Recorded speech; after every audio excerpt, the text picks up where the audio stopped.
أعوذ بالله من الشيطان الرجيم بسم الله الرحمن الرحيم إنا فتحنا لك فتحا مبينا ليغفر لك الله ما تقدم من ذنبك وما تأخر ويتم نعمته عليك ويهديك صراطا مستقيما وينصرك الله نصرا عزيزا هو الذي أنزل السكينة في قلوب المؤمنين ليزدادوا إيمانا مع إيمانهم ولله جنود السماوات والأرض وكان الله عليما حكيما ليدخل المؤمنين والمؤمنات جنات تجري من تحتها الأنهار خالدين فيها ويكفر عنهم سيئاتهم وكان ذلك عند الله فوزا عظيما ويعذب المنافقين والمنافقات والمشركين والمشركات الظانين بالله ظن السوء عليهم دائرة السوء وغضب الله عليهم ولعنهم وأعد لهم جهنم وساءت مصيرا صدق الله العلي العظيم.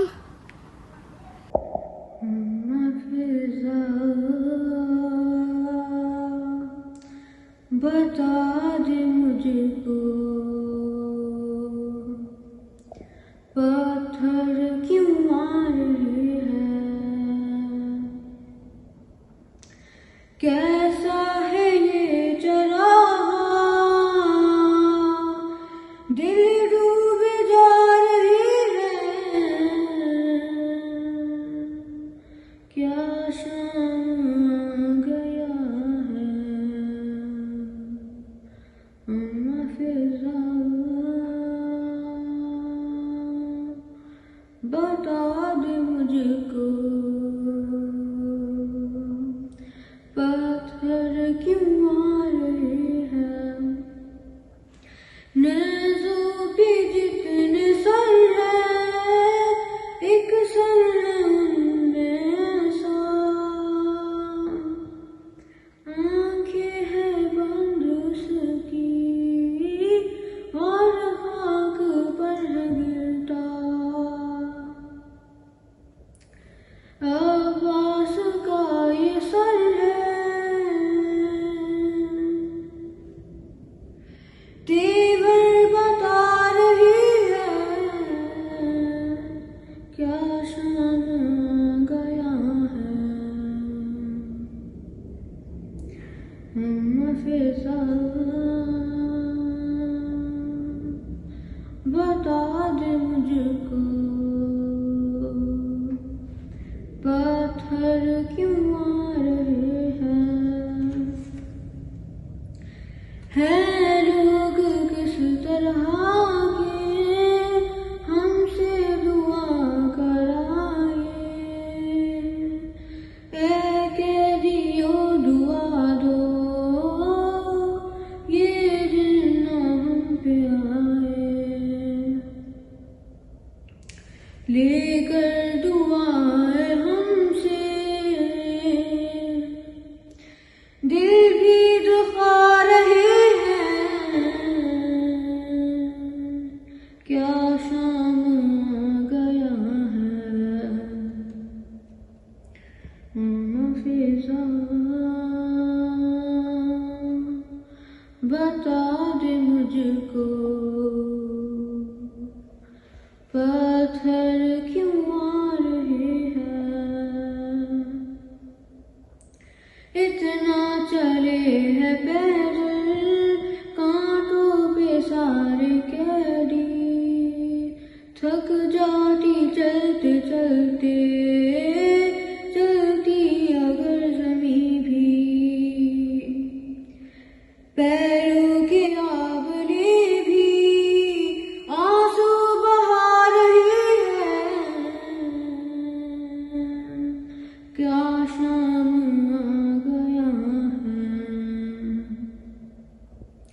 ثم في الظلام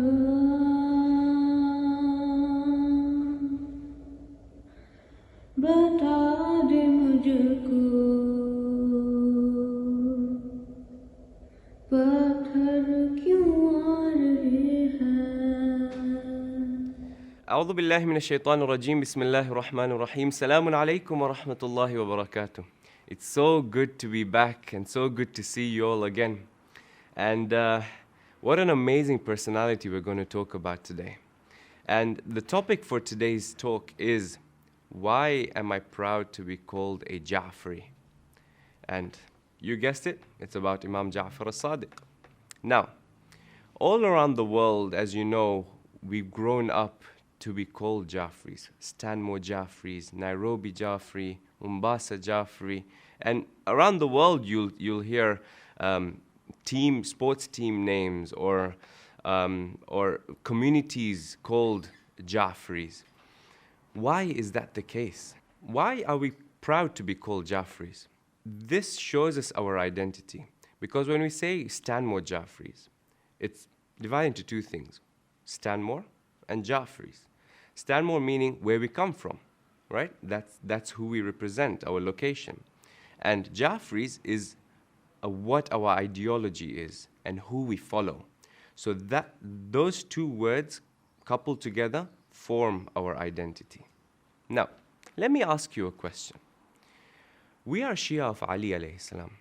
Why are we not called Alawi? Or the Holy Prophet has brought the religion to us. Why are we not called Muhammadi? Why are we called Ja'feri? Simple reason why. During the time of Imam Ja'far as-Sadiq alayhi salam, he had the opportunity to really grow the religion. And he took every opportunity that he had to teach the religion. And therefore, as a result, what happened was that the Holy Prophet lit the match for Islam, but Imam Ja'far as-Sadiq really grew it and exploded the religion by teaching so much and having so many students under him. There were so many teachers that thrived under Imam, and a lot of people then created their own classes. As a result, many smaller groups were formed, and therefore to distinguish the followers of Imam Ja'far as-Sadiq from the others, that's why we're called Ja'feri. So now I just want to share with you a few of my friends and colleagues who explain to us what being a Ja'feri means. I'm proud to be a Jafferi because Imam Ja'far as-Sadiq stood up for something very important to me, which is seeking knowledge. So why are you proud to be a Jafferi? I'm proud to be a Jafferi because Imam Ja'far Sadiq was a kind and passionate and a good teacher. I'm proud to be a Jafferi because Imam Ja'far as-Sadiq was a great teacher and he was very honest and wasn't lying. He never lies. That's why I'm proud to be a Jafferi. As you can see from these videos, beautiful reasons why they are proud to be called Ja'feri. Why don't you let me know in the comment section below why you are proud of being called a Ja'feri? Now, as you can see from the lessons of Imam Ja'far as-Sadiq, there are numerous lessons from Imam Ja'far as-Sadiq, but I just like to pick a couple. One is, we all know his title, Imam Ja'far as-Sadiq. Yes, you got that right. Now, what does that mean? Truthful. Now, as we know, the Holy Prophet's title was also Sadiq and Al-Amin. In fact, he was known as Sadiq Al-Amin even before he proclaimed to be the Prophet. What does this teach us? Why is there so much emphasis on being truthful, on being trustworthy, on not spreading lies? In fact, saying lies is on the list of gunahan kabira, which means the greatest sin. The reason why is because, think about this. If you saw me or anyone else lying constantly, then in the back of your mind, you would think that I can't trust this guy, can I? Anything that he says, why would I believe him? And therefore, if I was to come to you with an important lesson or something that would really help you with that baggage in the back of your mind, you wouldn't believe what I said and take it on board, right? And that's why it was really important for the likes of the Holy Prophet and the Ai to be trustworthy and truthful. But for us, it's even more important because we need to make sure that we are not only following what the Holy Prophet and the Imam have taught us, but we need to be truthful and trustworthy so people can follow us and we can be good representatives and agents of the Holy Prophet and the Ahlul Bayt. Sometimes it is very difficult to speak the truth. We're in those uncomfortable situations when we're asked a question, and the easy way out is like to say a lie just so that I'm not in that uncomfortable situation, or my reputation doesn't go down. But we've heard numerous times, and we've had so many lessons from the A'imma, that you have to choose the truth, the right way, not the easy way out. The second thing that I've learned from our Imam, and that I'd like to share with you, is the importance of learning and teaching. You see, the Imam had this opportunity to spread the message of Islam, because at that time, the Umayyad dynasty and the Abbasid dynasty were fighting amongst themselves. So for a change, they left our Imam alone. And knowing our Imam, he took every opportunity to teach people. So much so that he had 4,000 people that he was teaching. He had some amazing people under him that learned a lot. One of the people was a person called Jabir. You may have heard of him, the father of chemistry, right? And a lot of what we know and what we learn and what we will learn in chemistry is from Jabir. But who did he learn under? Our Imam Ja'far as-Sadiq. Have you heard the notion gibberish? Some of you may have known. And sometimes when we say that we can't understand someone or what he's saying, we say he's talking gibberish. But gibberish is actually from Jabir, because Jabir used to teach and write and talk such high-level stuff that people could not understand what he was saying. And therefore, they used to say gibberish. But this goes to show that Jabir was talking so much high-level stuff, and he learned it from our Imam. Other profound personalities, the likes of Imam Hanafi from the Sunni sect, they were students from the Imam, and they learned from the Imam, and as a result they embarked on their own journey to teach people, and therefore they have thousands, if not hundreds of thousands of people learning from Hanafi, called the Hanafi sect. Imam Ja'far as-Sadiq alayhi salam has taught us really, really important lessons on the importance of learning, reading widely, being curious, to always know, to always be willing to learn about wide topics, not just about Islam, not just about chemistry, for example, not just about maths or about sports, but really read widely. And a story comes to mind. There was once this person that had a jar. He put mud in the jar and water, just mud and water, and let it be for a few days. Then all of a sudden there were a few worms that came out from that jar. And he proclaimed that, look, I just put mud and water in this jar. All of you have seen there was nothing else in there. And look, I've created worms. And he claimed to have created them, not God. Now, if we just saw that, it's very much believable that, look, he put, in front of everyone, he put mud and water. And if you didn't have that knowledge, then you would have easily been able to say that, look, he's created the worms. Here comes our Imam Ja'far as-Sadiq. And what does he say? He completely destroys that argument by asking two pertinent questions. First question was, dear man, if you are truly the creator of these worms, can you tell me how many worms are in that mud, in that jar? And secondly, can you tell me how many are male and how many are female? That man was dumbfounded. He did not know what to respond and what to reply. And in embarrassment, he ran off in a haste. So, what does this teach us? It's important to be learned and to learn and to read widely. Because what this does is enables us to ask the right questions and not to be taken for a ride by anyone that may have a strong-ish argument, but based on falsehood. So let's try and make sure that any opportunity that we have, we learn and read and are curious. There's no harm in asking questions to be able to learn and seek more knowledge, because ultimately what this will do is widen our breadth of understanding of the world. You see, our Imam alayhi salam, he made a huge impact in the world by spreading knowledge and teaching so many people. Unfortunately, this made his presence known to the wrong eyes and the wrong person. And this person was from the Abbasid dynasty, known as Mansur Dawaniqi.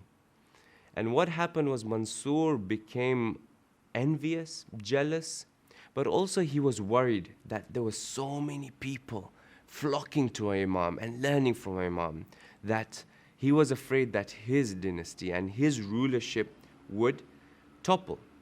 And therefore what he started doing was persecuting the followers of the Ahlul Bayt and really torturing them and murdering them, so much so that people were living in fear. Anyone that would go to the Imam would either be in fear or they would be murdered.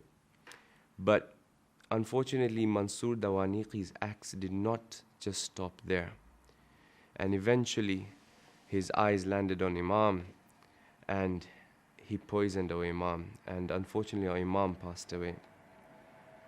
Our Imam, as you know, he's buried in Jannatul Baqi. Now, I just want you to stop and think over here. You know, when someone does something amazing and he establishes something huge, or a lot of people learn under that person, or a lot of people are affected by the person, what will you see around? You'll see either there's a plaque for the person in mosques, or in schools, as you've seen in your schools, there may be plaques or statues of the person that's really established that school or has done amazing work. But unfortunately, our Imam,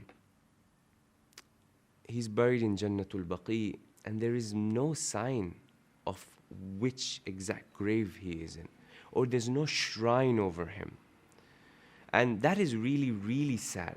As followers of the Ahlul Bayt and followers of the Imam, the fact that we are not able to celebrate his life, and we're not able to go there in peace and to be able to establish that connection with the Imam. That is out of our hands. But what is in our hands is that we should create that plaque and that dharih in our hearts and in our minds. How do we do that? By constantly thinking of our Imam, by constantly learning from their stories and from their lives, and to be able to take what they've taught us and to follow and to implement that in our lives, just so that we are those staunch followers of our Imam. And then eventually with this we can create a buzz, and inshallah one day we will be able to see that shrine on top of our Imam and all those Imams' graves in Baqi. How do we make sure that we create that plaque or that shrine of our Imam in our hearts and our mind? Well, we can learn from him. We've already learned that we need to constantly be truthful and always speak the truth, regardless of the situation, regardless of how it's going to affect us or how it's going to affect other people. We need to make sure that we know the Holy Prophet and the Ai-Imma, they stood for the truth. So we need to stand for the truth and choose truthful over the easy way out. Another thing is that Imam Sadiq alayhi salam was really, really big on pushing out knowledge and teaching knowledge and seeking knowledge. So we need to make sure that we're constantly curious and asking the right questions to be able to gain as much knowledge as we can, just so that we have a solid foundation and we cannot be wavered by anyone that comes up with something different that's not solid enough. One thing that really will make us practically implement all of this is we're all part of a youth body or a sports body called either Stanmore Jaffries or Nairobi Jaffries or the Jaffrey youth committee or whatever it may be. So remember, whenever we're putting that jersey on or that top on, representing the Jaffries, wherever you are in the world, you need to make sure that we are pushing along and our actions are according to the identity that we are representing. How do we do that? Firstly, by excelling in everything that we do. Ayatollah Sistani, may Allah keep him safe and prolong his life, has said that we as Shia, we need to make sure that we are on top in every field that the world has to offer, be it doctor, accountant, in school, in madrasa, in sports, everything that there is to represent a Shia has to be top. So yeah, that includes you, Muntazir, that includes you, Ali, that includes you, Ahmed, that includes you, Zainab or Fatima. Everyone, every field that there is, there needs to be an Ali there in the top. There needs to be the top doctor has to be a Fatima. The top in class has to be Ahmed. So that, just so that we are representing the identity of our Imam. The final thing that I'd like to share with you, and I'm really, really excited about this, is that we all know how many students did Imam Jaffer Sadiq have? Yes, you got that right. 4,000. Now, one way that we can make sure that Imam Jaffer Sadiq's legacy lives on is by pushing out his message. And how do we do that? You got that right. Like, share, and subscribe. So make sure that we are subscribing to the Hujjat Annex YouTube channel. But not only that, we need to spread the word far and wide. And I'm going to lay down this challenge to you. Let's make sure that we have 4,000 subscribers for the Hujjat Annex YouTube channel. I'm sure we can do that. Tell everyone, parents, teachers, uncles, aunties, brothers, sisters, cousins, you name it. Tell everyone that I'm doing this for my Imam, because I am proud of this identity that he set for me. Hashtag 4,000 subscribers.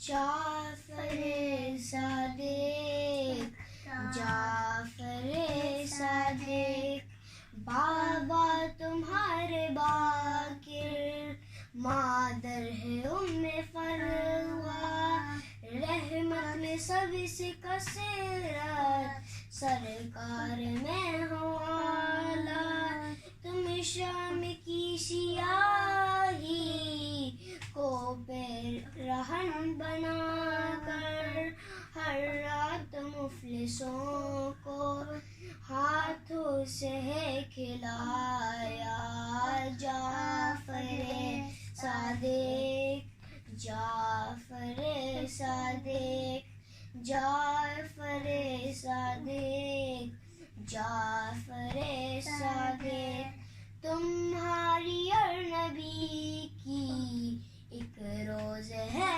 ولادت، اور راہ عدل و حق میں تھی آپ کی شہادت، احمد کی روح تیری روح سے جڑی ہوئی ہے، سارے ملک پہ واجب ہے آپ کی اطاعت، جعفر صادق، جعفر صادق، بے چین یہ جگر ہے ہم تم سے جو جدا ہے، یثرب کو تم بلا لو، لب پہ یہی دعا ہے، آ کے کرے زیارت اور اشک ہم بہائے، تیرے لیے مولا یہ دل تھرپ رہا ہے، جعفر صادق، جعفر صادق، جعفر صادق، جعفر صادق، تم کو ستا رہا تھا عاشور کا منظر، ایک بہن نے جو دیکھا ایک بھائی زیر خنجر، پیارا سا اس کا چہرہ دیکھا تھا خون میں تر، رو کر وہ گر پڑی جب تن سے جدا ہوا سر، جعفر صادق، جعفر صادق، انگور کا گہل جب منصور تم کو بھیجا تب سخت زیر اس نے انگور میں تھا ڈالا کھا کر لرز رہا تھا مولا بدن تمہارا گریا کی اٹھا کر کاظم تمہارا لاشا جعفر صادق جعفر صادق بعد تیری شہادت دنیا میں آج تک بھی ظاہر تیرا سر ہے روشن خدا کے راہ کی دم سے تمہارا قائم ایمان جعفری کا شیعوں کا فخر تم ہو بولے نہ کیوں تجانی